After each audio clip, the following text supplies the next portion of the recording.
Good morning, sir. Good morning, Vida. Good morning, everyone.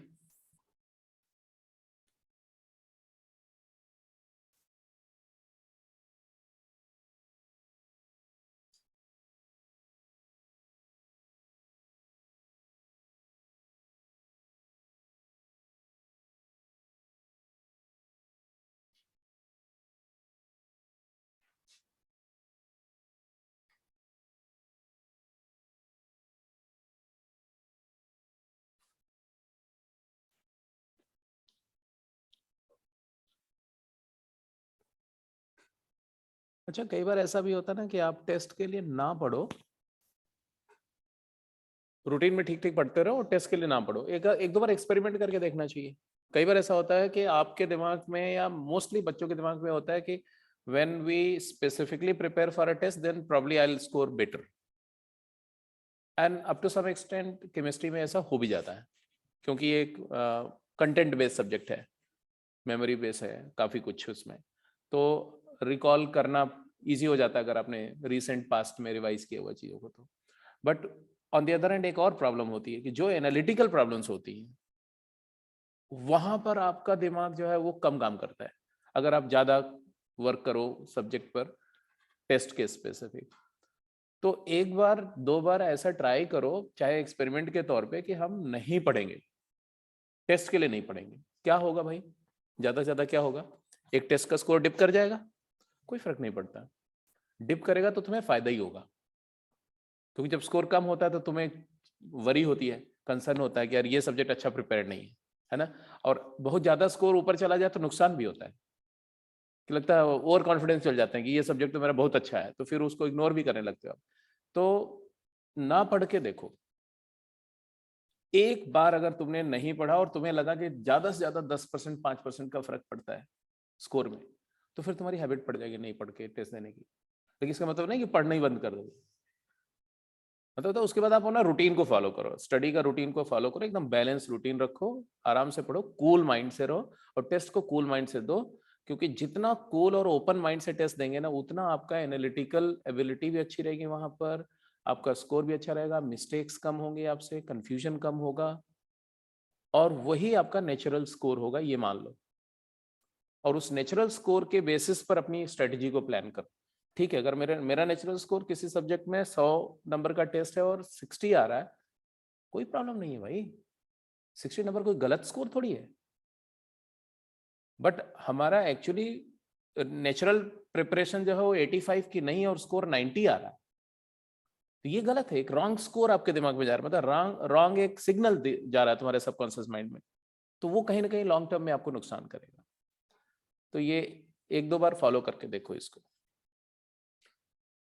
छठा question में हम लोग क्या बात कर रहे थे कि अगर किसी नंबर, जैसे देखो बेसिक बात ये चल रही थी कि अगर कोई नंबर है मान लो x और वो है कुछ ऐसे ABCDE ऐसी नंबर है, तो इस नंबर को हम डेसिमल फॉर्मेट में जब लिखते हैं ABCD या डिजिट्स, तो जब आप डेसिमल फॉर्मेट में लिखते हो तो इसको क्या लिखते हो भाई, इसको लिखते हो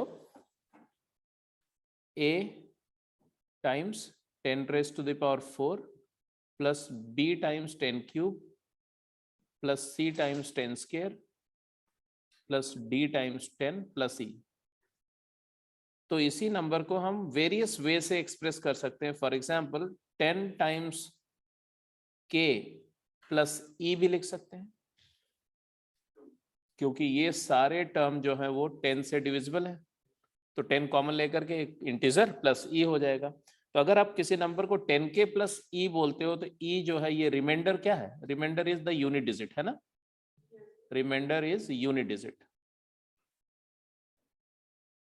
और अगर इसी को 100k, मतलब ये फर्स्ट 3 टर्म में से 100 कॉमन ले लो, 100k0 प्लस ये जो 2 डिजिट बच गई 10D प्लस E, इसको 2 डिजिट की नंबर बोलते हैं DE। तो अब आपको क्लियर दिख रहा है कि रिमाइंडर क्या है, लास्ट 2 डिजिट है। तो अगर 100k प्लस रिमाइंडर के फॉर्म में ले जाओगे तो लास्ट की 2 डिजिट मिल जाएगी, ऐसे ही 1000k प्लस रिमाइंडर के फॉर्म में ले जाओगे तो लास्ट की 3 डिजिट मिल जाएगी। तो जितनी लास्ट की डिजिट चाहिए आपको 10 की उतनी पावर के टर्म्स में रिमाइंडर देखना है, दैट्स इट। तो यही डिस्कशन हुआ था, लास्ट 3 डिजिट आएगी यहाँ पर। तो ये तो सबको समझ में आ गया था, इसमें तो कोई डाउट नहीं था।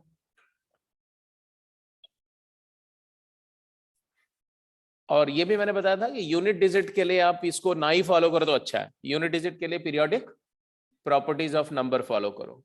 वो पीरियोडिक प्रॉपर्टी ऑफ नंबर बोलोगे तो मैं पूरा दोबारा लिखवा दूंगा अभी, लेकिन पहले आ जाते हैं लास्ट का 3 डिजिट इसका चाहिए, तो क्या करेंगे भाई? हाँ, तो 1000 k डैश प्लस रिमाइंडर ढूंढना है हमें। तो उसके लिए 7 की पावर 103 को क्या लिखोगे आप? 7 की कौन सी पावर है जो 10 के मल्टीपल +1 या 10 का मल्टीपल -1 के फॉर्म में जा सकती है? तो 7 स्क्वायर करते हो तो आएगा 49। ये 50 -1 हो सकता है ना? हो सकता नहीं है, बट मैं कोशिश करूंगा कि -1 ना आए। अब नहीं, अगर नहीं मिलेगा मुझे तो इससे भी काम चलेगा, बट कोशिश करो कि +1 का फॉर्म आए। देखते हैं, कोई और पावर देखते हैं। 7 क्यूब कितना होता है? अच्छा, और 7/4 कितना होता है? 343 को अगर आप, क्योंकि 1 आ जाएगा ना, तो अगर यूनिट डिजिट पे 1 आ जाएगा तो 10 के +1 हो जाएगा, है ना? तो 7 की पावर 4 तुम्हारा आएगा, बोलो क्या आएगा?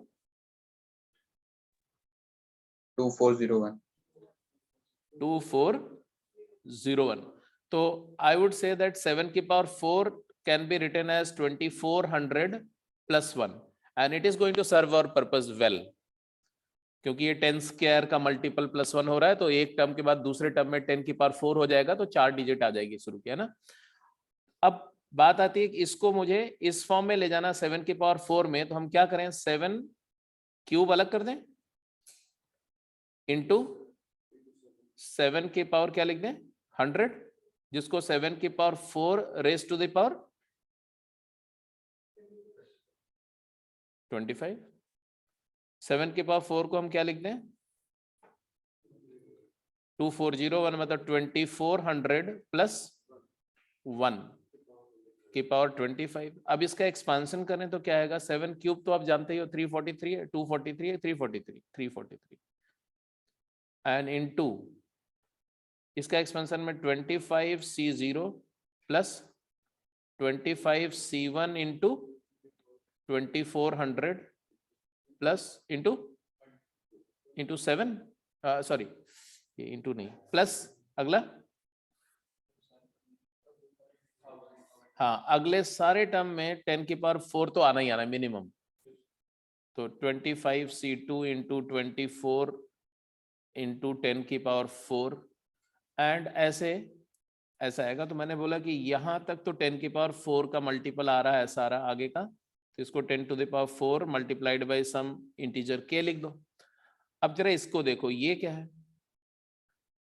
25 इंटू 24, ये भी 25 को 24 से मल्टीप्लाई करो, क्या आएगा? 24 इंटू 25 करोगे तो आएगा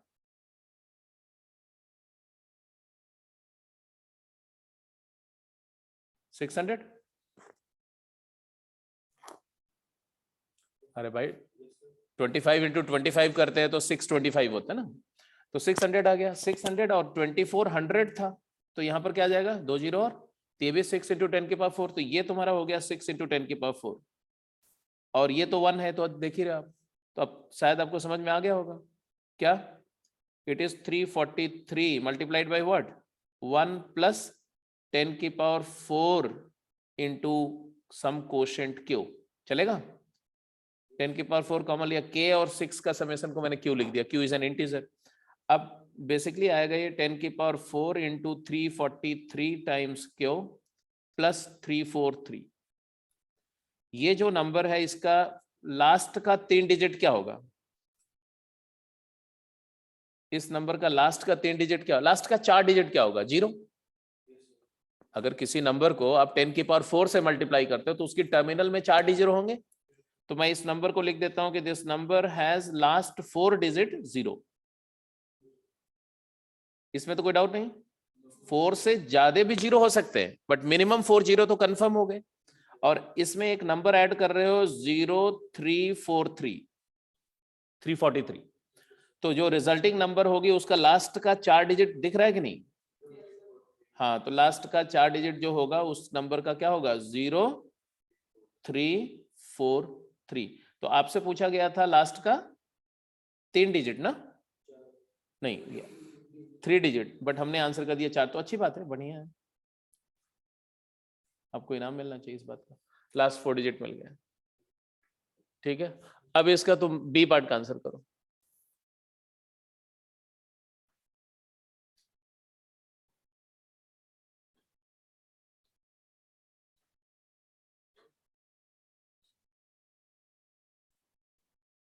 Last 4 digit in the number 3 raised to the power 100.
इसमें आपने कैसे इसको ब्रेक किया?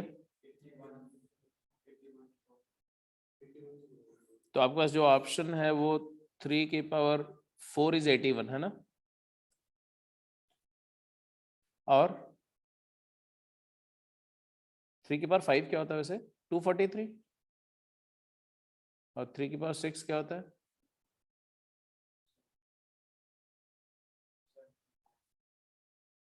729।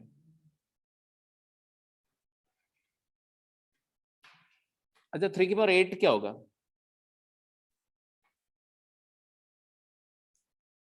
Will there be some advantage?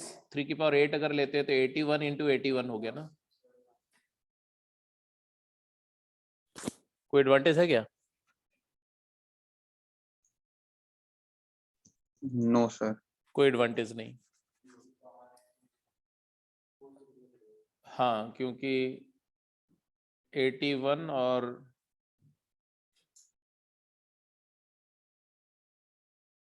तो कोई फायदा नहीं है, तो बेटर है कि हम 81 से ही काम चलाएं।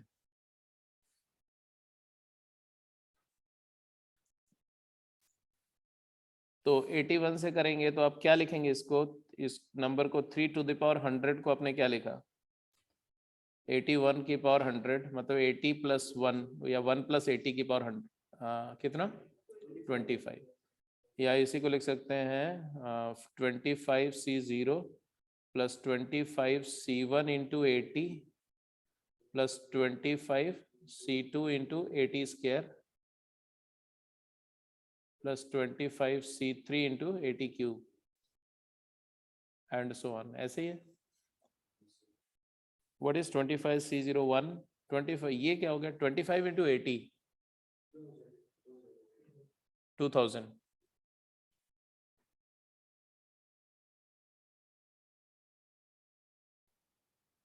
and 25C2 is 25 into 24 by 2 into 64 into 10 square, agreed? And now if you observe ये दोनों का सम क्या था? अभी थोड़ी देर पहले किया था 600, तो 600 by 2 is 300 बेसिकली। तो 300 दिया हो जाएगा तुम्हारा 3 इंटू 64 मल्टीप्लाइड बाई 10 की पावर 4 हो गया। तो ये वाला तुम्हारा हो गया 3 इंटू 64 मल्टीप्लाइड बाई 10 की पावर 4। और इसके बाद वाले टर्म में तो अनडाउटेडली 10 की पावर 4 आएगा। तो ये सब में 10 की पावर 4 आएगा, क्योंकि 10 क्यूब आ गया और यहाँ पर 25 और 8 मल्टीप्लाई होगा तो वो 200 आ जाएगा, तो इंश्योर हो जाएगा कि 10 की पावर 4 आएगा। तो ये 10 की power 4 multiplied by some integer lambda, and therefore the answer है ना 2001 प्लस ये सब में 10 की power 4 into some lambda plus something, तो उसको m लिख देते हैं। चलो m is some integer, and therefore the last four digits are 2001. अच्छा जी, 5th हो गया, 6th हो गया, 7th क्वेश्चन किसका इसका हो गया था? 7th साकेत का हो गया था। 7th का बताओ क्या किया, कैसे करेंगे 7th, सबको समझाओ। 7th मेरा भी हो गया था।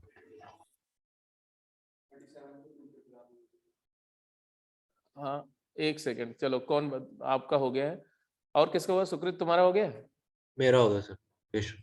चलो एक्सप्लेन करो। Yes sir. जो जो आप बोलोगे वो मैं करते जाऊंगा, बताओ। ठीक है।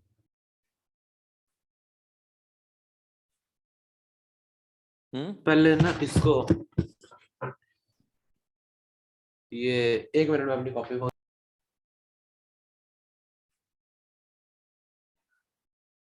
37 एक्सप्रेशन है तुम्हारा, 37 की power n+2 plus 16 to the power n+1 plus 30 raise to the power n, और इसको हमें चाहिए 7 quotient plus remainder. Find the remainder when it is divide by 7। तो 7 के टर्म्स में इसको एक्सपांड करने के बारे में सोचना है। हाँ बोलो। Yes sir. सर पहले 37 n+2 को हम लिख सकते हैं 35 + 2 की पावर n+2। तो इसको 16 वाले को इन्होंने 14 बोला + 2। 7 का मल्टीपल 35 + 2 लिख दिया, अच्छी बात है, गुड। और सबको ये ऐसे +2 में लिख देंगे। इसको लिख दिया आपने 14 + 2 की पावर n+1 लिख दिया, और इसको लिख दिया 28 + 2 की पावर n लिख दिया। अब सर इसमें इसको फिर देखो, ओपन करेंगे। तो जब इसको ओपन करेंगे तो सिर्फ लास्ट वाला टर्म जो है कौन सा, जिसमें सिर्फ 2 की पावर, जिसमें 35 नहीं है, इस एक्सपेंशन में एक ही टर्म होगा जिसमें 35 नहीं होगा। कौन सा? लास्ट वाला। मेरे में फर्स्ट है सर, मैंने 2 आगे लिखा है। हाँ तो आप ऐसे लिखोगे n+2 cn एंड 2 की पावर n n+2। हाँ n+2 cn+2, मतलब ये तो 1 ही आएगा ना, 2 की पावर n आएगा। और इसके अलावा जो टर्म होंगे उसमें सबसे 35 रहेगा। तो हमने बोला कि 35 का मल्टीपल 35 इंटू k1, 2 की पावर n+2 आएगा। 2 की पावर n+2 एग्जैक्टली। इसी तरह से ये इसमें क्या आएगा, 14 का मल्टीपल प्लस 2 की पावर n+1, एग्रीड। और Yes, sir. इसमें आएगा 28 का मल्टीपल प्लस 2 की पावर n। यहां तक क्लियर है? अब ये जो 3 टर्म है जिसमें 7 का मल्टीपल ये भी है, 7 का मल्टीपल ये भी है, 7 का मल्टीपल ये भी है, तो इसको आपने आइसोलेट कर लिया, तो ये आ गया 7 इंटू सम कोशेंट प्लस ये तीनों जो टर्म है, दिस वन इसमें 2 की पावर n कॉमन ले दिस वन, लेंगे। सब में 2 की power n n common common ले है। लेंगे। 2 की पावर n कॉमन लिया तो आया 2 square is 4 plus 2 and plus 1, and 7 हो जाएगा। फॉर्चुनेटली ये भी क्या हो गया, ये भी 7 टाइम्स 2 की पावर n हो गया। तो आपका फाइनल आंसर है 7 टाइम्स q प्लस 2 की power n is completely divisible by 7, so clearly remainder is 0। तो आपको मतलब कि प्रॉब्लम थोड़ा सा डिफरेंट दिखे ना तो उसे घबराना नहीं है, क्योंकि अगर प्रॉब्लम डिफरेंट दिखे ना करी हुई दिखे, जैसे प्रॉब्लम यूजुअली आप कर रहे हो उससे थोड़ी अलग दिखे, तो वही प्रॉब्लम है, बाकी सब तो एक्सरसाइज है। तो ऐसी प्रॉब्लम को ढूंढ ढूंढ के करना चाहिए, जो प्रॉब्लम देखते ही तुम्हें लगे कि अच्छा ऐसे क्वेश्चन तो किया नहीं मैंने कभी, तो उस प्रॉब्लम को करेंगे तो आपके अंदर कुछ न कुछ इंप्रूवमेंट एंड ग्रोथ होती रहेगी, और प्रॉब्लम से डरे नहीं कभी भी। तो ये तो हो गया डिविजिबिलिटी पे थोड़ी प्रैक्टिस हो गई। Now we are moving to summation of binomial series. तो आप हेडिंग देंगे summation of binomial series. Sir हाँ बोलो। सर इसमें जो n था वो नेचुरल नंबर ही है ना? हाँ एन नेचुरल नंबर है बेटा। तो सर अब n की कोई ऐसी वैल्यू तो दी है नहीं, तो हम 1 मान के भी तो कर सकते थे। That is a technique of solving objective problem कि बिकॉज ये चीज बोल रहे हैं कि 7 से डिवाइड करके रिमाइंडर क्या आएगा, तो ऑब्जेक्टिव क्वेश्चन में आप n की वैल्यू 1 डाल करके आप देख सकते हो। ठीक है, तो n की वैल्यू 1 डाल के देख सकते हो, n की वैल्यू 0 भी डाल के देख सकते हो, तो डिनाई नहीं होगा, डिनायल नहीं होगा उसका। तो कर सकते हो आप, ऐसा करते भी हैं बच्चे। तो वो एग्जाम के लिए ऐसा करो, प्रैक्टिस में ऐसा पहले कर लो, फिर बाद में उसको अच्छे से सॉल्व भी कर लो। तो न्यूमेरिकली ग्रेटेस्ट टर्म हम लोग कर चुके थे पहले, न्यूमेरिकली ग्रेटेस्ट टर्म कर चुके थे राइट। तो सारा कॉन्सेप्ट तो दिमाग में होगा ही होगा। तो इस पर केवल एक दो क्वेश्चन में थोड़ा टेस्ट कर लेता हूँ आपको। ये सारा कुछ मैं बता चुका था आपको।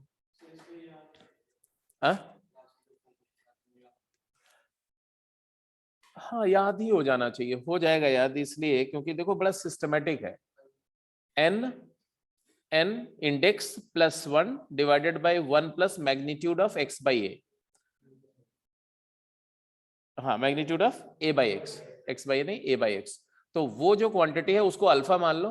तो जो आपका r है वो अल्फा और अल्फा माइनस 1 के बीच लाई करता है, और वो साइड क्लोज्ड है। तो अल्फा इंटीजर है तो 2 और अल्फा नॉन इंटीजर है तो 1। जिंट alpha is the value, that's it. तो ये पूरा डिस्कशन तो आप कर ही चुके थे। तो चलो कुछ क्वेश्चंस थोड़ा सा कर लेते हैं, सो दैट आप थोड़ा उसका मुझे कंफर्म हो जाए कि आपको याद है चीजें, है भूल गए। अल्फा नॉन इंटीजर है तो आर की वैल्यू जिंट अल्फा होगी, सिंगल वैल्यू आर की होगी तो एक न्यूमेरिकली ग्रेटेस्ट टर्म आएगा। अगर अल्फा इंटीजर है तो 2 न्यूमेरिकली ग्रेटेस्ट टर्म आएंगे, अल्फा एंड अल्फा माइनस 1। तो ये सब क्वेश्चन तो हो ही जाएगा। एक मिनट, ये भी करवा दिया था मैंने क्लास में। जरा सेकंड का बी का आंसर करो तो, सेकंड बी क्विक।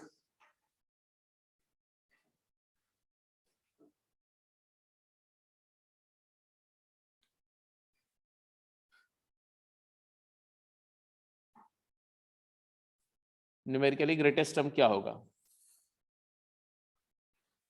इसमें?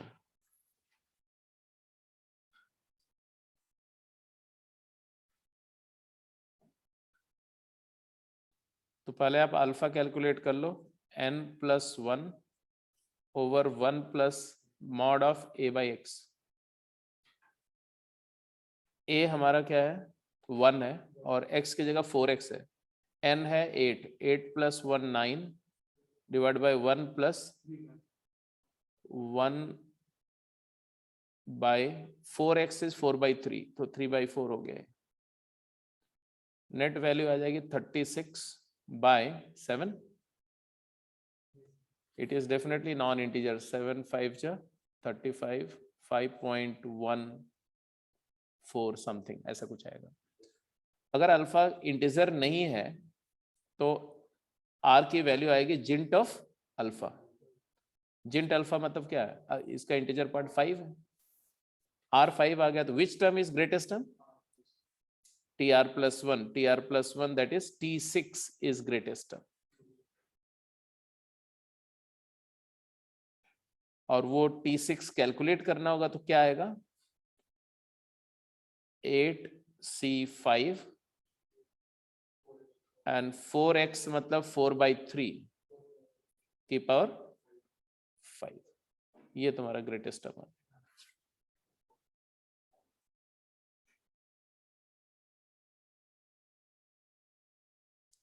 यही अगर ये बी पार्ट का आंसर है। अगर यही ए पार्ट में आंसर करना है तो अल्फा की वैल्यू यहां पर देखो तो क्या आएगा 9 प्लस 1 10 डिवाइडेड बाय 1 प्लस 3/2, तो it is actually 20 divided by 5, तो ये 4 हो गया। तो अल्फा हमारा इंटीजर आ गया, तो आर की वैल्यू होती है अल्फा और अल्फा माइनस 1 क्लोज इंटरवल में। तो आर की दो वैल्यू आएगी, आर की वैल्यू एक आ जाएगी बोलो 3 या 4, तो there are two numerically largest term, two greatest term होंगे। वो टर्म्स कौन कौन से होंगे? तो T4 एंड T5 लिखो। क्या आएगा? T4 आएगा तुम्हारा 9C3 और 3 की पावर 6 एंड -2x मतलब -2 की पावर 3, और ये आ जाएगा 9C4 3 की पावर 5 और -2 की पावर 4। ये दोनों नंबर्स जो होंगे ना वो सेम आएंगी, सिर्फ साइन अलग आएगा, मैग्नीट्यूड सेम आएगा दोनों का। तो आप सिंप्लीफाई कर लेंगे 9 फैक्टोरियल बाई 3 फैक्टोरियल, रादर ऐसे नहीं लिखो यार, अगर सिंप्लीफाई करना चाहते हो तो आ जाएगा 9 इंटू 8 इंटू 7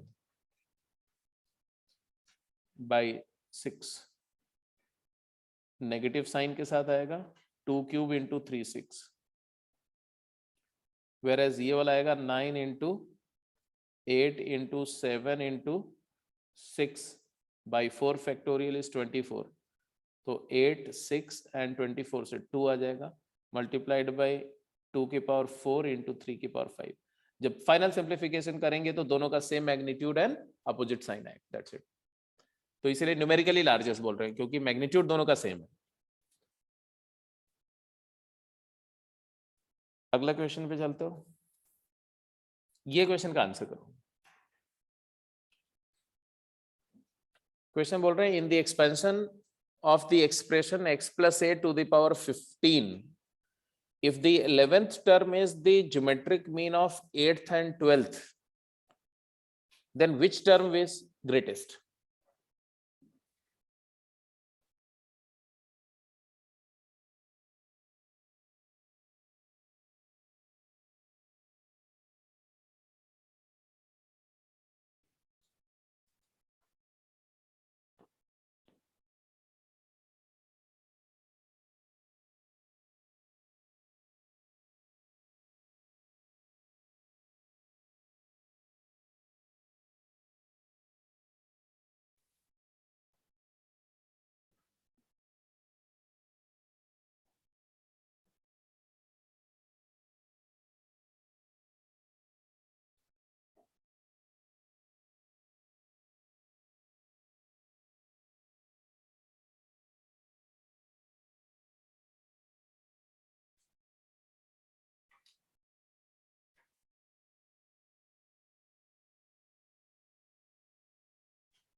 एट्थ टर्म क्या लिखा जाएगा? 15c7 x की पावर 8 a की पावर 7, और 11th टर्म क्या होगा? 15c10 x की पावर 5 और a की पावर 10, और इसी तरह से 12th टर्म अगर आप लिख रहे हो तो 15c11 a की पावर। तो ये टर्म है, बोल रहे हैं कि जो 11th टर्म है वो ज्योमेट्रिक मीन है किसका? इन दोनों का। ज्योमेट्रिक मीन का मतलब क्या होता है कि 11th टर्म का स्क्वायर इन दोनों के प्रोडक्ट। तो since it is also given that T11 into T11 is equal to T8 into T12, तो यहां से आपके पास जो रिजल्ट आ रहा है वो आ रहा है ऐसा 15c10 into 15c10 into x की पावर 10 a की power 20 is equal to 15c7 into 15c11 into x की पावर 12 a की पावर 18। तो एक तो ये क्लियर है कि x10 क्लियर करो तो यहाँ पर x स्क्वायर बचेगा, और ये A20 क्लियर करो तो यहाँ पर A² बचेगा, है ना। और ये 10, 11 ओके। अब इसको सिंप्लीफाई करने के लिए मेरे को ऐसा लगता है कि अगर रेशियो वाली प्रॉपर्टी यूज करो तो आसानी से सिंप्लीफाई हो जाएगा, क्योंकि 11 और 10 ये कंसेक्यूटिव है, और 10 और 7 को आप 8 भी लिख सकते हो, 15C8, तो ये भी ऑल्टरनेट लगभग आसपास आ जाएंगे, तो रेशियो वाले से सिंप्लीफाई हो जाएंगे। कर लो सिंप्लीफाई, क्योंकि देखो आइडिया क्या है, जो इंफॉर्मेशन है इससे मुझे क्लियर x/a की वैल्यू मिलती नजर आ रही, क्योंकि A² आ रहा है, उधर x² आ रहा है, तो a/x की वैल्यू मिल जाएगी। a/x की वैल्यू मिल गई मतलब मॉड a/x की वैल्यू मिल गई, तो वो वैल्यू को यूज करके हम अल्फा कैलकुलेट कर सकते हैं, और फिर अल्फा आ जाएगा तो मुझे कौन सा टर्म ग्रेटेस्ट होगा वो पता चल जाएगा। फटाफट करो जल्दी से।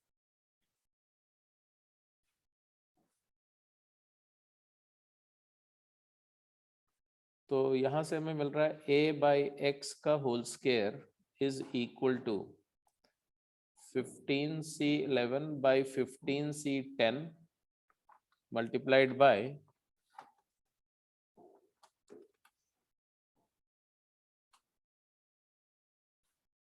15C, यहां पर लिख दो 15C10 by 15C8। इसको मैं इधर ले गया और इसको यहां ले आया, और x² को भी इधर ले गया लेफ्ट में। तो यहां से ये वैल्यू क्या रही है, 15C10 by 15C8 को क्या लिखें, 15C10 by 15C9 into 15C9 upon 15C8 कर दो, फिर सब superscript minus lower subscript by larger subscript वाले कॉन्सेप्ट से। तो 15 minus 9 is 6 by 10 into 7 by 9, 3 2s are 6, 3 3s are 9, 2 5s are 10, तो 7 by 15 आ गए। 7 by 15 मल्टीप्लाइड बाई a/x का whole square is equal to, right side में क्या आएगा, ये तो क्लियर दिख रहा है राइट साइड वाला, 15 minus 10 by 11, तो a/x का होल स्क्वायर कितना आया भाई,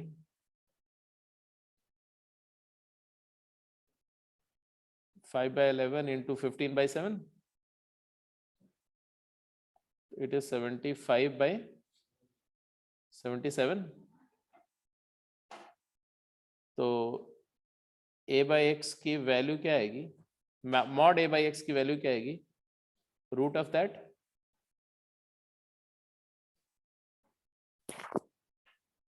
बोलो, it is very close to 1,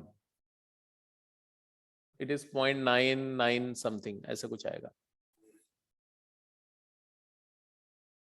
बोलो हाँ या ना। तो इट इज अप्रॉक्सीमेटली 0.99 समथिंग ऐसा।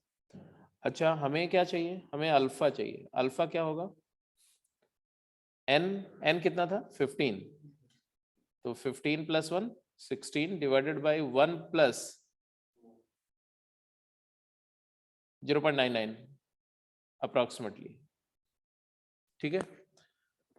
मतलब ये तो कंफर्म है कि डिनोमिनेटर 2 से थोड़ा छोटा है और न्यूमरेटर 16 है। अगर डिनोमिनेटर 2 होता तो रेशियो क्या होता, 8। अभी ये 8 से बड़ा होगा कि छोटा, 8 से थोड़ा बड़ा होगा। हाँ, तो अल्फा जो है, I can claim that alpha lies between 8 and 9 and therefore gint alpha will be, and alpha is not an integer, this is for sure, alpha integer नहीं है, तो अल्फा का जिंट क्या हो जाएगा 8। क्लियर है ना, 8 और 9 के बीच कोई भी नंबर है तो उसका इंटीजर पार्ट 8 होता है, and therefore which term is the greatest term, तो TR+1, R की वैल्यू जिंट अल्फा हुई ना, तो TR+1 that is T9 is greatest term.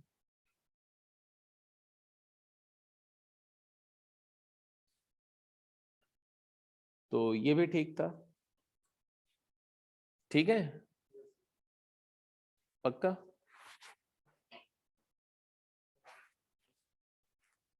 इसीलिए तो पूछ रहा हूँ, एक गड़बड़ नहीं की। ये एक्सपेंशन x प्लस a की पावर 15 है।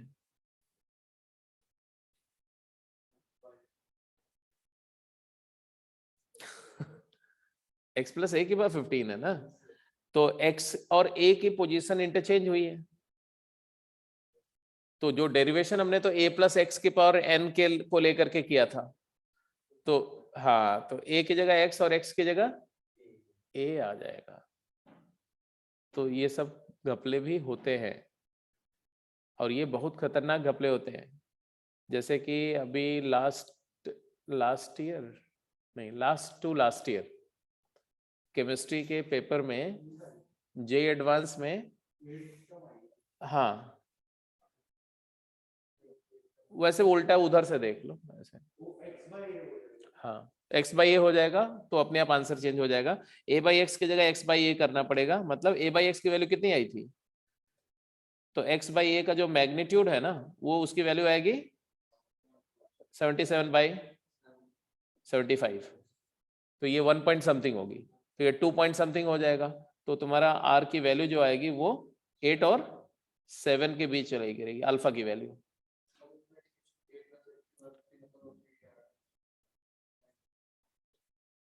हाँ जी, a प्लस एक्स होता तो बिल्कुल सही आंसर है, T8 8th टर्म होगा आंसर।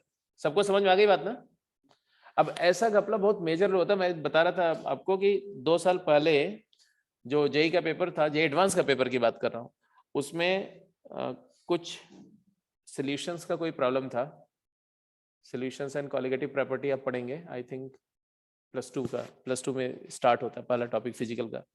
तो उसमें जो उन्होंने डायग्राम्स बनाए हुए थे ना सारे, वो सारे डायग्राम, 4 डायग्राम बनाए, एक क्वेश्चन दे दिया, उसके 4 डायग्राफ बना दिए। जैसे मान लो ये जो पार्शियल प्रेशर्स होते हैं अलग अलग गैसेस के, या प्रेशर का डायग्राम बना दिया, प्रेशर वर्सेस वॉल्यूम का, प्रेशर वर्सेस टेम्परेचर का, मान लो डायग्राम बना दिए। तो वो डायग्राम नॉर्मली कैसे बनता है डायग्राम? नॉर्मली डायग्राम लोग बनाते हैं एक्स एक्सिस वाई एक्सिस और लेफ्ट से राइट, राइट, इधर पॉजिटिव एक्स एक्सिस कर देते हैं, इधर नेगेटिव एक्स एक्सिस कर देते हैं, ऐसे कुछ करते हैं ना। यार कुछ हैंग क्यों कर रहा है सिस्टम?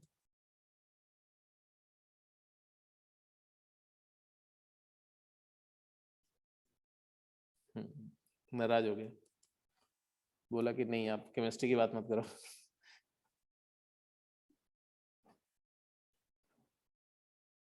चलो हम लोग अगला क्वेश्चन पे जाते हैं, फिर बाद में बात करेंगे उसके बारे में।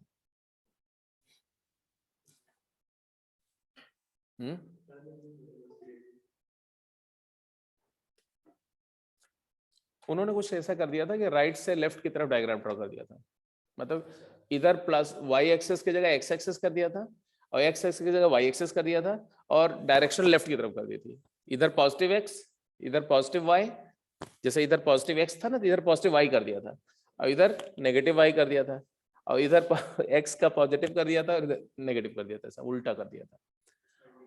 उसमें केवल डायग्राम को विजुलाइज करना था बस, और कुछ नहीं। सबको पता था, सारे बच्चों को सारे डायग्राम पता थे, लेकिन उसमें मतलब कि डायग्राम को विजुलाइज करने में पैनिक कर गए, छोड़ दिए। कुछ लोग छोड़ दिए, कुछ लोग जो है करके आए, गलत करके आए। तो ऐसे बातें भी होती है। अब जैसे x प्लस ए का a प्लस एक्स देखा नहीं, कहीं कर लिखा होता है कि which of the following is not true, और हम ट्रू पढ़ाते हैं और ट्रू वाला मार्क करके आते हैं। तो ये सब गलतियां बहुत हैं। हाँ रीडिंग, हाँ हाँ होता है ऐसा।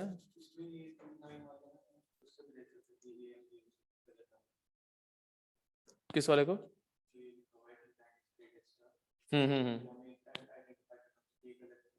हम्म एमजीएम से कैसे?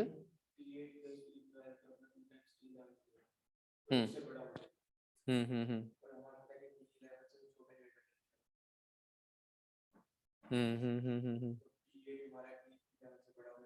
हम्म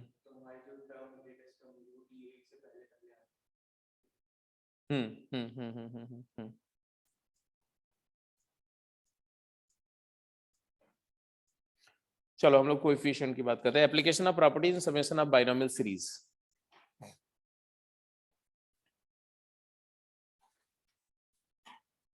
अब देखो यूजुअली क्या है, हमें क्या पता है अभी तक, हमें ये पता है एक इंपॉर्टेंट बात कि in order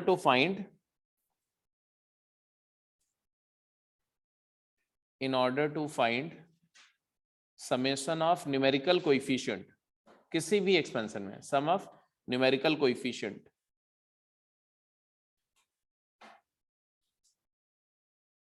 in any polynomial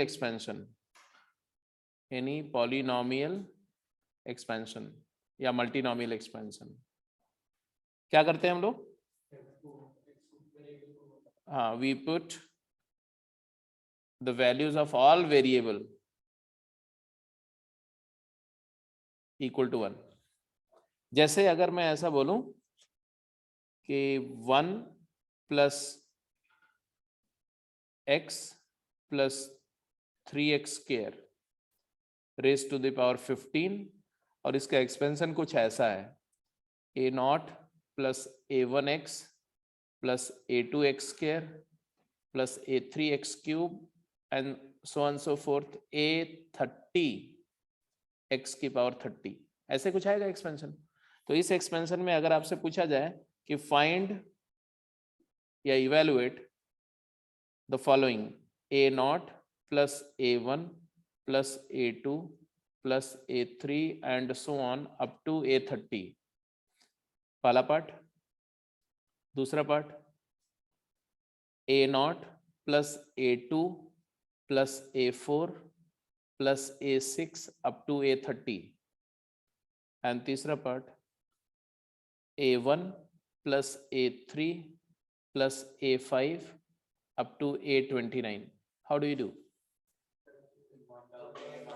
तो यस, तो आपको अच्छी तरह से पता है कि इस एक्सपेंशन में अगर आप x की वैल्यू 1 डालते हो तो आपके पास आएगा 5 raised to the power 15 is equal to summation of all coefficient, numerical coefficient का सम। और अगर आप x की वैल्यू को 1 के बजाय -1 डालते हो, -1, तब क्या आएगा? ये 3 और ये 1 4, 4 minus 1 2, 2 raised to the power 15 turn out to be a0 minus a1 plus a2 and so on a30, alternate plus minus आएगा, आएगा कि नहीं आएगा? अब ये जो दो आउटकम है, इससे पहले वाले का आंसर तो आ गया ना, 5 की पावर 15, ये कैसे आएगा? तो ऑड कोएफिशिएंट कहां पर? अच्छा 4 minus 1 था ना, चलो जी 3 की पावर 15, बिल्कुल ठीक ही बोल रहे हैं आप। तो अब हम इन दोनों को अगर ऐड करते हैं तो ऑड कोएफिशिएंट कैंसिल हो जाएंगे, तो इवन कोएफिशिएंट का डबल आएगा, राइट? तो इसका आंसर आएगा 5 raised to the power 15 plus 3 to the power 15 divided by 2। और इसी तरह से ये कैसे आएगा? सब्ट्रैक्ट करने पे डबल आ जाएगा, तो 5 की power 15 minus 3 to the power 15 divide by 2। और इस पूरे क्वेश्चन में हमने इसी बात को यूज किया कि न्यूमेरिकल कोएफिशिएंट का सम चाहिए तो आपने वेरिएबल्स को 1 पुट करना है। अब अगर मुझे बाइनोमियल कोएफिशिएंट्स का सम चाहिए तो पहले तो मुझे एक ऐसा एक्सपांशन लिखना पड़ेगा जिसका न्यूमेरिकल कोएफिशिएंट और बाइनोमियल कोएफिशिएंट क्या हो, सेम। तो कौन सा एक्सपेंशन है जिसमें न्यूमेरिकल और बाइनोमियल कोएफिशिएंट सेम होते हैं? 1 प्लस एक्स की पावर n। तो 1 plus x to the power n expansion को यूजुअली हम यूज करेंगे, ऐसा नहीं, जरूरत पड़ने पे हम दूसरे एक्सपेंशन भी यूज कर सकते हैं, but usually we are going to use this as, क्या होगा ये, NCR x to the power r, where r varies 0 to n। क्यों इसको यूज करेंगे? Because in this expansion the binomial coefficient are same as numerical coefficient, binomial coefficients is same as numerical coefficient किसी भी term में। देखो और हम दो अप्रोचेस को फॉलो करेंगे। एक अप्रोच तो ये न्यूमेरिकल कोएफिशिएंट के समेशन वाली अप्रोच होगी कि आइडेंटिटी रखो, उसमें एक्स की कुछ सुटेबल वैल्यू डालो और फिर डिजायर्ड सीरीज को क्रिएट कर लो। और एक अप्रोच होगी जिसमें हम लोग प्रॉपर्टीज वगैरह फॉलो करेंगे, बाइनोमियल एनसीआर की जो प्रॉपर्टीज हैं उनको फॉलो करेंगे। तो देखते हैं क्वेश्चंस कैसे आएंगे। तो इतनी बातें दिमाग में रखते हुए आगे हम लोग वर्कआउट करने जा रहे हैं। तो अब लिखिए, to find the summation of any binomial series, किसी भी बाइनोमियल सीरीज का सम अगर हमें चाहिए, फॉर एग्जांपल अगर हमें समेशन चाहिए C0 + C1 + C2 up to Cn, या चाहिए C0 - C1 + C2 - C3, ये तो बहुत बेसिक है, ये तो आप वर्बली जानते हैं। इसका समेशन क्या होता है 2 की पावर n। इसका समेशन क्या होता है 0। ऑड और इवन वाले दोनों है ना, माइनस प्लस माइनस, तो x को 1 पुट करोगे तो ये वाला आ जाएगा, और x को -1 पुट करोगे तो ये वाला आ जाएगा। ठीक है, तो हमें करना क्या होता है वो समझो। जो सीरीज गिवन है पहले उसको देखो, और ये वाला एक्सपेंशन को देखो।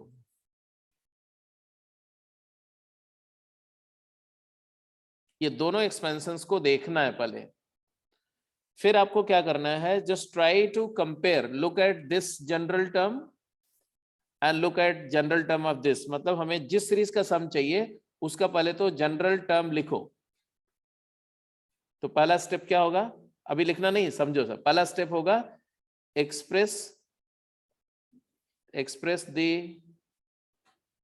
Desired series in summation form in sigma notation।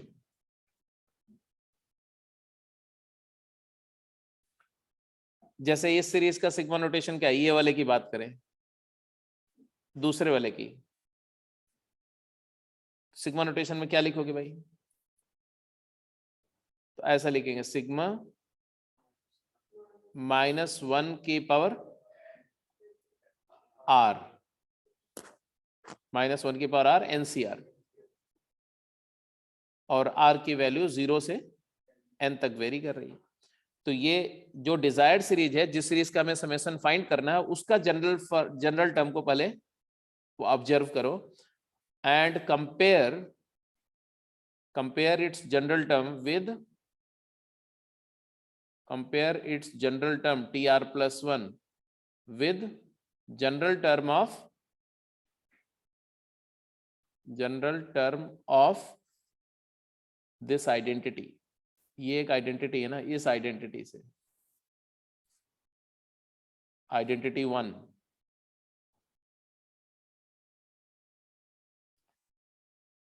तो ये जनरल टर्म मैंने देखा और ये जनरल टर्म देखा, और दोनों जनरल टर्म को देखते रहो। कब तक देखते रहो, जब तक कि तुम्हें कुछ सब्स्टिट्यूशन स्ट्राइक न कर जाए कि वेरिएबल x की जगह पर क्या सब्स्टिट्यूट करें कि जो हमारी आइडेंटिटी है वो डिजायर्ड सीरीज में कन्वर्ट हो जाए। तो आप देखोगे तो आपको दिखेगा कि x की वैल्यू, भाई NCR यहां है, NCR इधर भी है, यहां पर x की पावर r है, यहां -1 की पावर r है। इसका मतलब है x की जगह क्या पुट करेंगे, तो अपने आप स्ट्राइक करेगा कि पुट x = -1 इन आइडेंटिटी 1। तो इसमें x को कुछ भी पुट कर सकते हैं क्योंकि आइडेंटिटी है x में, तो x को -1 पुट करेंगे तो क्या आएगा बेटा, 1 - 1 की power n = sigma -1 to the power r into NCR, r where is 0 to n, और ये हो गया 0, और इधर आ गया NC0 - NC1 + NC2 - NC3 + NC4 and so on. Last वाला -1 की पावर n टाइम्स NCn। तो ये समेशन हमें 0 मिल गया। अब ये तो बिल्कुल ऑब्वियस सा केस था, तो इसमें आपको लग रहा होगा कि ये क्या इतना आसान सारा सम होगा, तो up to some extent yes, जितने भी क्वेश्चन होंगे वो लगभग इतने ही आसान होंगे। बस वो देखने का जो जिस बोलते हैं ना, इसमें ऐसे ये देखा, देखते ही तुरंत स्ट्राइक कर गया, किसी में तुरंत स्ट्राइक नहीं करेगा, किसी में लगेगा कि ये तो इसमें कन्वर्ट नहीं हो सकता, इसके साथ कुछ करना पड़ेगा। जैसे एक एग्जांपल मैं आपको दूं, अगर मैं आपको देता हूं कि भाई मुझे ये सीरीज का सम चाहिए, अभी लिखना नहीं, सिर्फ समझने की बात चल रही है। सीरीज का सम मैंने आपसे दिया ऐसा कि 1 into NC1 plus 2 into NC2 plus 3 into NC3 and n into NCN, ये समेशन पूछा मैंने आपसे। तो आपने इसका सिग्मा नोटेशन में लिया तो क्या लिखेंगे आप? R इंटू NCR, और R वेरीज 0 to n लिख सकते हैं, कोई दिक्कत नहीं। R 0 करेंगे तो पहला टर्म 0 आ जाएगा, 1 से 1 NC1 2 NC2 3 NC3 आ जाएगा 0 to n। आपने कर दिया। अब इसके बाद इसका जनरल टर्म को देखा आपने, और इस जनरल टर्म को इस जनरल टर्म के साथ में कंपेयर किया। तो कंपैरिजन का आउटकम क्या है? जब आप कंपेयर करेंगे, अभी कंपेयर करेंगे, तो आपको ये दिखेगा कि भाई ऐसा है, NCR तो है अपनी जगह पर, अच्छी बात है, बट x की पावर r के जगह पर यहां r दिख रहा है। मतलब जो हमें NCR के साथ फैक्टर चाहिए r, वो r यहां है तो, बट कहां है? वो x की पावर में, जबकि वो पावर की बजाय हमें कहां चाहिए? कोएफिशिएंट में चाहिए। तो अब मुझे बताओ कि x की पावर r का जो पावर r है, ये कोएफिशिएंट में कैसे आएगा? How to bring the power into coefficient? तो दो तरीके से होता है ऐसा, एक लॉग लेने पर पावर कोएफिशिएंट में आ जाती है, और एक डिफरेंशिएट करने पर भी पावर कोएफिशिएंट में आ जाती है। अच्छा, लॉग लेने के लिए ये समेशन है, summation a plus B plus C है। अगर मैं लॉग लेता हूं तो ऐसा कोई रूल नहीं होता कि log of a plus B plus c is log a plus log b plus log c, क्योंकि जो ऑपरेशन आप करेंगे वो सारे टर्म पे ऑपरेट होना चाहिए। Are you getting my point और नॉट? तो समेशन पर लॉग डिस्ट्रीब्यूटिव नहीं होता है, तो लॉग समेशन पर डिस्ट्रीब्यूट नहीं होता, लेकिन डिफरेंशिएशन समेशन पे डिस्ट्रीब्यूट होता है। तो हम क्या करेंगे? हम डिफरेंशिएट करेंगे किसको? आइडेंटिटी 1 को। तो differentiating identity 1 with respect to x, both side. तो लेफ्ट हैंड साइड में क्या आएगा बोलो? n इंटू 1 प्लस x की पावर n माइनस 1, और राइट हैंड साइड में क्या आएगा? डेरिवेटिव ऑफ दिस का मतलब क्या होगा? d dx of sigma NCR x की power r varies 0 to n। तो यही हो जाएगा सिग्मा समेशन ऑफ, डेरिवेटिव को अंदर ले जाओ क्योंकि समेशन के ऊपर डिस्ट्रीब्यूट हो जाएगा, तो d dx of NCR into x की पावर r। बट आप जानते हो कि NCR तो कांस्टेंट है, x के रिस्पेक्ट में वो बाहर आ जाएगा। तो अगले स्टेप में क्या लिखूं बताओ आप मुझे? NCR बाहर, x की पावर r का डेरिवेटिव क्या होगा? r इंटू x की पावर r माइनस 1। यहां तक क्लियर है? r 0 से लेकर के n तक आ गया। अब समझो कि एक आइडेंटिटी गिवन थी, उस आइडेंटिटी से मेरा काम नहीं बन रहा था, तो मैंने उसी आइडेंटिटी से एक दूसरी आइडेंटिटी क्रिएट कर दी, क्योंकि whenever you have an identity that is an equation which is valid for all value of x, and if you apply any mathematical operation like log ले लो, डेरिवेट कर दो, कोई नंबर से मल्टीप्लाई कर दो, कोई नंबर से डिवाइड कर दो, तो एक और आइडेंटिटी बनेगी, वो भी सभी x के लिए वैलिड होगी, जिसके लिए वो परमिसिबल है। तो ये सारे x के लिए वैलिड है, तो ये भी एक आइडेंटिटी है। क्या है ये? आइडेंटिटी है। आइडेंटिटी 2 आ गई हमारी। अब हम क्या करेंगे कि चलो आइडेंटिटी 1 को कंपेयर करके तो मेरे को फायदा नहीं मिला था, अब जरा आइडेंटिटी 2 को देखते हैं। आइडेंटिटी 2 का जनरल टर्म ये, और आइडेंटिटी 2 का जनरल टर्म को इस जनरल टर्म के साथ कंपेयर करते हैं, इसको इससे कंपेयर करते हैं। What do you get now? NCR दिख रहा है, R भी दिख रहा है, तो R इंटू NCR तो मेरे को फिगर आउट हो गया। अब ये x की पावर r माइनस 1 नहीं चाहिए, तो x के कोई वेरिएबल नहीं चाहिए, तो उस वेरिएबल को क्या पुट कर दो? 1। तो x की जगह क्या पुट कर दो? 1। तो अब put x equal to 1 in identity 2। तो x को 1 पुट करते ही क्या आएगा बोलो? लेफ्ट में क्या आ जाएगा? n into 2 raise to the power n minus 1, और राइट में आ जाएगा sigma r into NCR, r varies 0 to n। तो ये आइडेंटिटी का समेशन, इसका समेशन हमारा आ गया n into 2 की power n minus 1. And the best part is इस क्वेश्चन को अदरवाइज भी हम लोग कर चुके हैं. हाँ, रिडक्शन प्रॉपर्टी से. रिडक्शन प्रॉपर्टी से इसी को हम लिख सकते हैं सिग्मा आर को ऐसे रहने दो n upon r into n minus 1 सी r माइनस 1, फिर r और r कैंसिल हो गया और r where is 1 to n कर दो ना, क्योंकि r 0 पर तो ये टर्म 0 ही हो रहा था, तो 1 to n कर दो. अभी n कॉन्सेप्ट बाहर आ जाएगा, n बाहर लेकर के सिग्मा n माइनस 1 सी r माइनस 1, r की वैल्यू 1 से लेके n तक, तो सारे बाइनोमियल कोएफिशिएंट का सम आएगा. तो 2 की पावर इंडेक्स क्या है n माइनस 1. और तीसरा इसका गॉसियन पेयरिंग से भी कर सकते हैं. ऐसे सीरीज लिखो, फिर रिवर्स वाली सीरीज लिखो, बस एनसीआर को एनसीएन माइनस आर करके फिर दोनों को ऐड कर दो तो वहां से भी हो जाएगा. तो कई सारे तरीके हैं, बट कंपैरिजन वाला समझ में आया कि नहीं?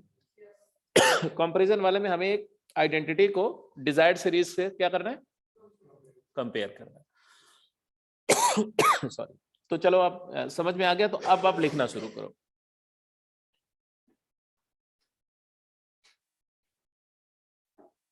तो लिखेंगे we follow the algorithm given below. तो एल्गोरिथम क्या है वो मैं बता रहा हूं एक एग्जांपल से लेकर के. स्टेप 1, पहला स्टेप क्या है, find the general term and express it's general expansion. Desired series का, जिस सीरीज का समेशन फाइंड करना है उसका जनरल टर्म लिखो and express in its general expansion, मतलब उसका सिग्मा नोटेशन में जनरल एक्सपेंशन लिखो. फॉर एग्जाम्पल ये सीरीज है, जनरल टर्म लिखो.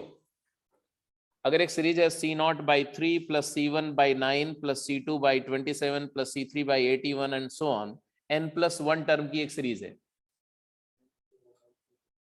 तो इसका जनरल टर्म लिखोगे बेटा तो क्या लिखोगे?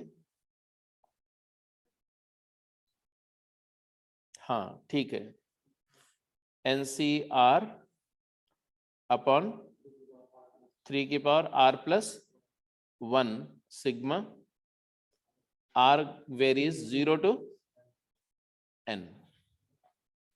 लिख दिया. तो पहला टर्म तो यही था, पहला स्टेप तो यही था. दूसरा स्टेप क्या है? दूसरा स्टेप है,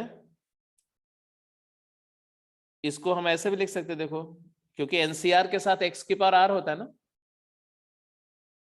NCR is the coefficient of x to the power r in the binomial expansion. तो हमें 3 की पावर r plus 1 में 3 into 3 की पावर r ऐसा लिख दो, 1/3 of NCR by 3 की पावर r लिख दो. कंपेयर करना आसान हो जाएगा. अब दूसरे स्टेप पे जाओ, स्टेप 2. स्टेप 2 क्या होगा? Either apply the property of NCR. अगर NCR की कोई प्रॉपर्टी से सॉल्व हो रहा है, रिडक्शन हो रहा है, तो प्रॉपर्टी से करेंगे. और compare this general term with general term of the expansion 1 plus x की power n is equal to NCR into x की पावर r. तो दो ही अप्रोच आपके पास होगी. एक अप्रोच होगी कि कोई NCR की कोई प्रॉपर्टी से टर्म रिड्यूस होकर के और एक समेबल सीरीज में कन्वर्ट हो जाए, या आप इस आइडेंटिटी का जनरल टर्म लिखो और इसके साथ में इसके जनरल टर्म को कंपेयर करो. Whenever you compare the general term here with the general term there, क्या मिलेगा? हाँ, x की वैल्यू क्या पुट करनी है? 1/3. तो put x is equal to 1/3 in the identity 1.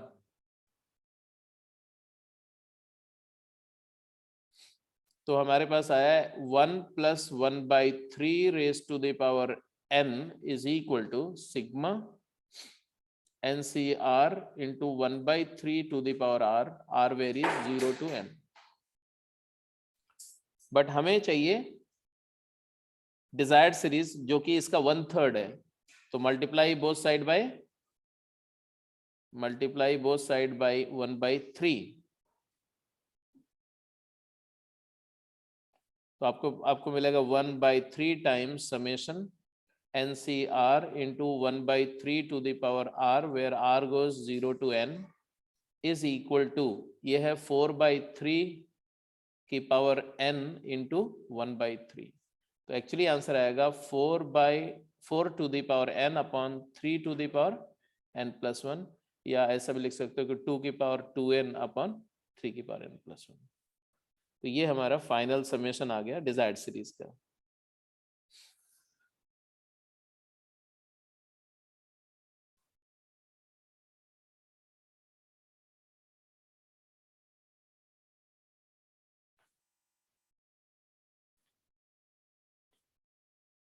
इसी तरह से अगर इसी एक्सपेंशन में x के जगह पर 1 पुट कर दो तो ये वाली सीरीज आ जाएगी, sigma NCR r varies 0 to n is equal to 2 की पावर n। और ये वाला लाने के लिए x को क्या पुट किया था हमने, हाँ x इक्वल टू -1 पुट कर देंगे तो हमें मिल जाएगा sigma -1 to the power r into NCR r varies 0 to n is 0, 1 - 1 की पावर n 0। तो मोस्टली क्वेश्चन में यही करेंगे। तो चलो क्वेश्चंस पे आगे फॉरवर्ड करते हैं। स्टेप्स तो क्लियर हैं, समझ में आ रहे हैं सबको?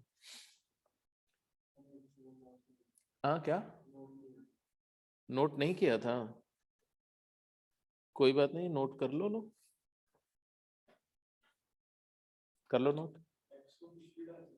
हाँ हाँ हाँ हाँ, एनीथिंग। आइडेंटिटी का मतलब है कि it is valid for every value of x, B it real B it non real. X को कॉम्प्लेक्स भी डाल सकते हैं, वो कॉम्प्लेक्स आइडेंटिटी बनेगी और आगे डालेंगे। बहुत सारे केसेस में एक्स को कॉम्प्लेक्स ओमेगा पुट करेंगे, ओमेगा स्क्वायर पुट करेंगे, आयोटा पुट करेंगे, आयोटा स्क्वायर पुट करेंगे, करना पड़ेगा हमें। जैसे जैसे सामने सिचुएशन आएगी सीखेंगे आप सारे केसेस को। अभी नोट कर लिए, चले? इसके पहले भी अगर कुछ नोट करना है तो वो भी कर सकते हो। अगर इसमें से अगर कुछ नोट करना है तो वो भी कर सकते हो, इसमें कोई इश्यू नहीं। जैसे ये वाली सीरीज का समेशन मैंने समझाया है ना, तो ये वाली सीरीज का समेशन वाला भी एग्जांपल करके नोट कर सकते हो अगर आप चाहो तो।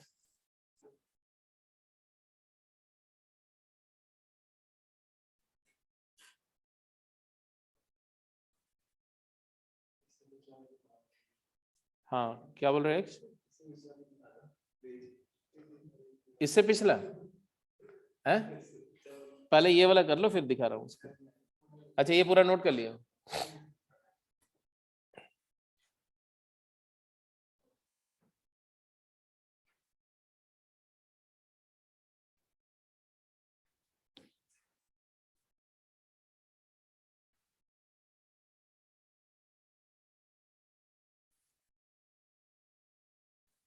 यहाँ पर आप लिख भी देंगे ऐसे कि comparing with general term of identity 1,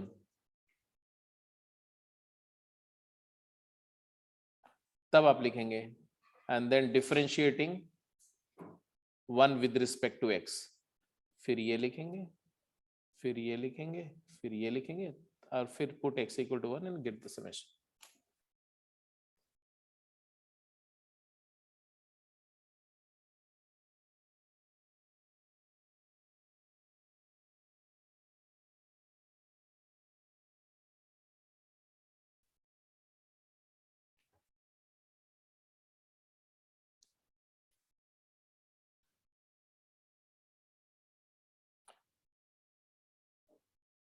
मतलब शुरू के जो स्टेप हैं वो बेसिकली एक आइडेंटिटी को डिजायर्ड फॉर्मेट में कन्वर्ट करने के हैं, और लास्ट वाला स्टेप होता है कि वेरिएबल को रिमूव करना। तो जब वेरिएबल को रिमूव करना होगा तो उसको 1 पुट कर देना है, अपने आप रिमूव हो जाएगा।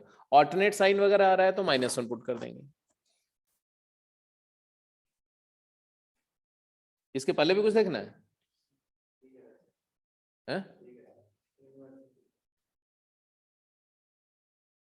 ये बस, चलो अच्छी बात है, थैंक यू।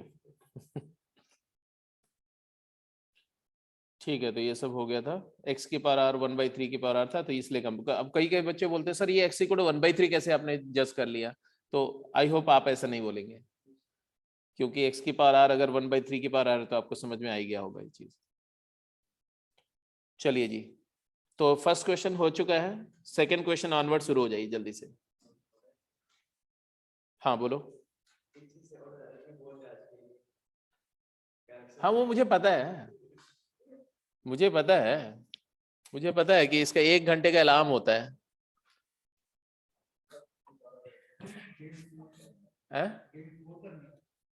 गेम 4 करनी है, हाँ। ये एक आध क्वेश्चन कर लो फिर।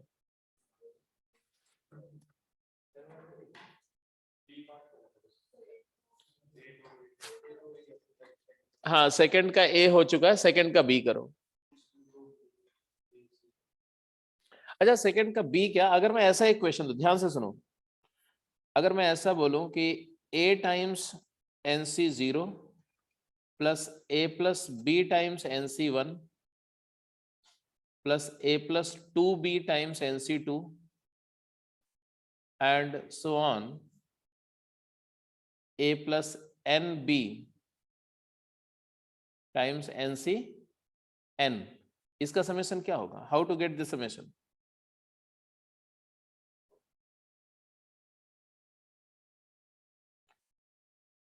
अब एक बात याद रखो कि जो बाइनोमियल सीरीज है वो उसका नेचर कैसा है। बाइनोमियल सीरीज को ध्यान से देखो, NCR x की पावर r, ये जो एक्सपेंशन है बाइनोमियल एक्सपेंशन, इसमें RHS राइट हैंड साइड को देखो, तो राइट हैंड साइड का जो नेचर है टर्म का, वो टर्म का नेचर है ज्योमेट्रिको बाइनोमियल।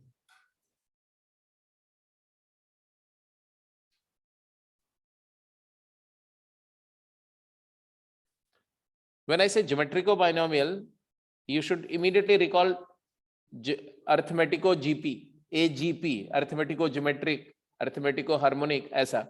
तो इसका तो 2 सीरीज का प्रोडक्ट है। एक NCR वाली सीरीज है जो तो कोएफिशिएंट की सीरीज है, उसको बाइनोमियल सीरीज बोलते हैं, और ये GP है। x की पावर r क्या होगा? GP, x, x square, x cube, x4, ऐसा आएगा। तो बाय नेचर बाइनोमियल एक्सपेंशन ज्योमेट्रिको बाइनोमियल है। अब जब और ज्योमेट्रिको वाला जो टर्म है वो या तो होगा, अगर मान लो कोई जो सीरीज आपको मिले उसमें ज्योमेट्रिको सीरीज हो, मतलब ज्योमेट्रिको बाइनोमियल सीरीज हो, तब आपको कुछ नहीं करना पड़ेगा, सीधे x की वैल्यू पुट करनी पड़ेगी। जैसे अगर आपसे कोई बोले कि इसका समेशन क्या होगा, NC0 plus NC1 into 3 plus NC2 into 9 plus NC3 into 27, ऐसी सीरीज है, तो इसका समेशन क्या होगा? तो आप बोलोगे भाई इट इज एक्चुअली 1 प्लस 3 की पावर n तो 4 की पावर n, दैट इज 2 की पावर 2n। क्यों? क्योंकि मैंने देखा कि ये सीधे सीधे ज्योमेट्रिको बाइनोमियल है ना, इसका एक्सपेंशन सिग्मा NCR एंड 3 की पावर r है, और r वेरीज 0 to n है, तो स्ट्रेट वे बाइनोमियल एक्सपेंशन है। लेकिन अगर ज्योमेट्रिको बाइनोमियल के साथ कुछ और आया, अरिथमेटिको ज्योमेट्रिको बाइनोमियल, अरिथमेटिको बाइनोमियल, तो इस सीरीज के साथ थोड़ा प्ले करना पड़ेगा। प्ले करने का इन द सेंस, अरिथमेटिको लाना है तो डिफरेंशिएट करना पड़ेगा, क्योंकि डिफरेंशिएट जो जीपी में जो पावर होती है एपी में होती है। जीपी में जो कॉमन रेशियो की पावर होती है वो हमेशा एपी में होती है, और जब आप डिफरेंशिएट करते हैं तो पावर कहां जाती है? कोएफिशिएंट में। तो एपी वाला टर्म कोएफिशिएंट में आ जाएगा, तो अरिथमेटिको ज्योमेट्रिको बाइनोमियल सीरीज बन जाएगी। तो जब डिफरेंशिएट करेंगे तो अरिथमेटिको ज्योमेट्रिको सीरीज बन जाएगी, और अगर इंटीग्रेट करेंगे तो पावर कहां आती है? डिनोमिनेटर में। जैसे x की पावर r का इंटीग्रल क्या होता है? x की पावर n+1 अपॉन n+1। अब 1/n+1 ये HP बन जाएगी, तो ये बन जाएगा हार्मोनिको बाइनोमियल सीरीज बन जाएगी। तो अगर हार्मोनिको बाइनोमियल हो तो इंटीग्रेट करना पड़ेगा, अगर ज्योमेट्रिको बाइनोमियल है तो डायरेक्टली पुट करना पड़ेगा, अगर अरिथमेटिको बाइनोमियल है तो डिफरेंशिएट करना पड़ेगा। ये जनरल रूल है, आएगा। तो अब मुझे बताओ ये सीरीज क्या है जो आपके सामने है, जो मैंने दिया सम करने के लिए, ये सीरीज क्या है? तो मैं ये ऑब्जर्व कर रहा हूं और आप भी देख रहे होंगे कि ये एपी है, तो ये अरिथमेटिको बाइनोमियल है। तो अरिथमेटिको बाइनोमियल है तो इसको सॉल्व करने का 2 तरीका, एक डिफरेंशिएशन वाला मेथड है, एक प्रॉपर्टी वाला मेथड है, और एक रिवर्स पेयरिंग वाला मेथड है। जनरल टर्म क्या होगा? जनरल टर्म लिखो तो क्या लिखोगे? NCR का कोएफिशिएंट क्या होगा बताओगे? A plus b r into NCR, r varies 0 to n, correct. इससे दो सीरीज बन जाएगी, a into NCR plus b बाहर r इंटू एनसीआर। हाँ या ना जल्दी बोलेंगे आप। हालांकि आपके बोलने नहीं बोलने से रिजल्ट पे कोई फर्क नहीं पड़ेगा, बट मुझे अच्छा लगेगा। हाँ आएगा ना ऐसा? अब ये पहली सीरीज का समेशन तो आप में से हर एक को पता है, sigma NCR r varies 0 to n, 2 की power n, nc0 plus nc1 plus nc2। और दूसरी वाली सीरीज का समेशन अभी थोड़ी देर पर r इंटू एनसीआर, वही डिफरेंशिएट करके जो किया या रिड्यूस करके किया है n ना। into 2 की पावर n-1। हाँ तो यहाँ पर करने के लिए आपके पास में दो मेथड है, एक है डिफरेंशिएट करके कर दो या रिडक्शन प्रॉपर्टी से कर लो, चाहे जैसे करो। इसका आंसर भी आ चुका है पहले से, तो मैं इसको सीधे लिख दे रहा हूँ, n इंटू 2 की पावर n-1 अभी थोड़ी देर पहले किया। तो फाइनल आंसर है a इंटू 2 की power n plus b n into 2 की पावर n-1। नेट क्या आएगा? 2 की पावर n-1 कॉमन, तो आएगा 2a प्लस bn, ये समेशन आ जाएगा।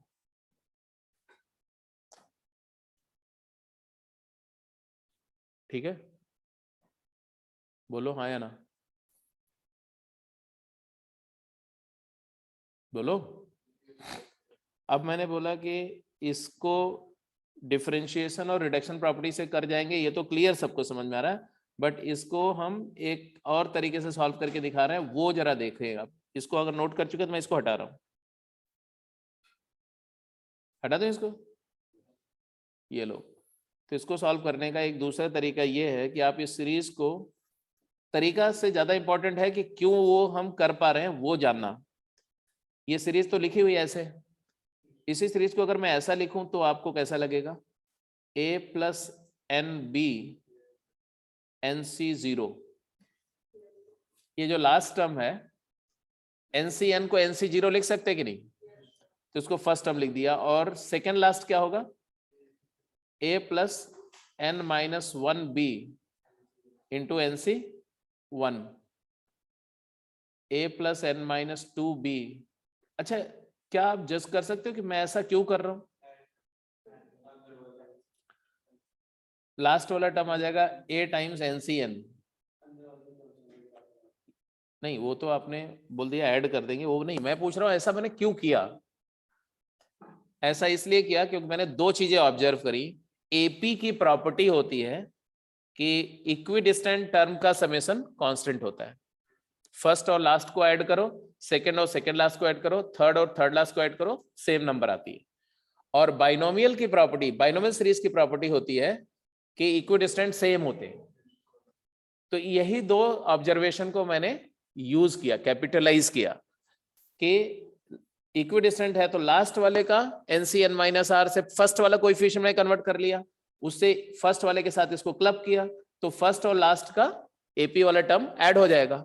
ऐसे सेकंड के साथ सेकंड लास्ट ऐड हो जाएगा, और उससे हर एक बाइनोमियल टर्म का कोएफिशिएंट क्या आ जाएगा? सेम। क्या आएगा? एडिंग, ऐड करके क्या आएगा जल्दी बोलो? 2s। 2s इक्वल टू क्या आएगा? फर्स्ट ये दोनों को ऐड करो तो क्या आया? 2a plus nb nc0, but यहां भी तो 2a प्लस nb आएगा। nc1 को कॉमन लोगे तो भी तो यही आएगा 2a प्लस nb, तो 2a plus nb times nc1 भी आएगा, और 2a plus nb times nc2 भी आएगा। मतलब सारे कोएफिशिएंट का सम ही तो आ जाएगा, and therefore you got the answer. क्या? 2a plus n times b multiplied by 2 की पावर इंडेक्स n, तो s की वैल्यू क्या आ गई? 2a प्लस nb, और ये 2 से डिवाइड करेंगे तो 2 की पावर n-1। तो अरिथमेटिक और बाइनोमियल सीरीज को समेशन करने का आपके पास तीन तरीका है। एक गॉसियन पेयरिंग, रिवर्स करके और सीरीज को पेयर करके सम कर दो, और दूसरा रिडक्शन प्रॉपर्टी से जो आर एनसीआर वाला टर्म आएगा उसको आप रिड्यूस करके और आर से फ्री हो जाओ, और तीसरा कंपेयर करके, डिफरेंशिएट करके। तो ये तीनों मेथड आप यूज कर सकते हैं। अपने स्कूल एग्जाम में 11th में आप डिफरेंशिएशन वाला मेथड यूज नहीं करेंगे, इसलिए नहीं कि वो गलत है, इसलिए नहीं यूज करेंगे कि डिफरेंशिएशन मेथड से करेंगे तो कई बार क्या मोस्टली स्कूल टीचर्स जो है मार्क्स डिडक्ट कर लेते हैं, बोलते हैं तुम्हें ज्यादा कैसे आता है, तुम +2 की चीज अभी क्यों जानते हो भाई, अभी आपको नहीं यूज करना है इसको। तो आप अवॉइड करना है स्कूल एग्जाम में ऐसा। ठीक है जी। तो यक्ष की तबीयत जो है थोड़ी सी नासाद हो रही है, तो क्लास को यहीं पर फिर आज के लिए क्लोज करते हैं, कल इसके आगे से कंटिन्यू करेंगे। ठीक है, कंफर्टेबल? सर हाँ सर टेक्सचुअल कहाँ तक करनी है और गेम? टेक्सचुअल कहाँ तक करनी है और गेम कहाँ तक करनी है, अब आप क्यों लास्ट वाला जो गेम है उसको छोड़ के और सारे कर सकते हो, मतलब ट्राई कर सकते हो, चौथी गेम तक, 4th वाली गेम करना शुरू कर दो। ठीक है सर। ठीक है, और टेक्सचुअल मुझे देख करके बताना पड़ेगा यार, बाइनोमियल वाली टेक्सचुअल। ठीक है।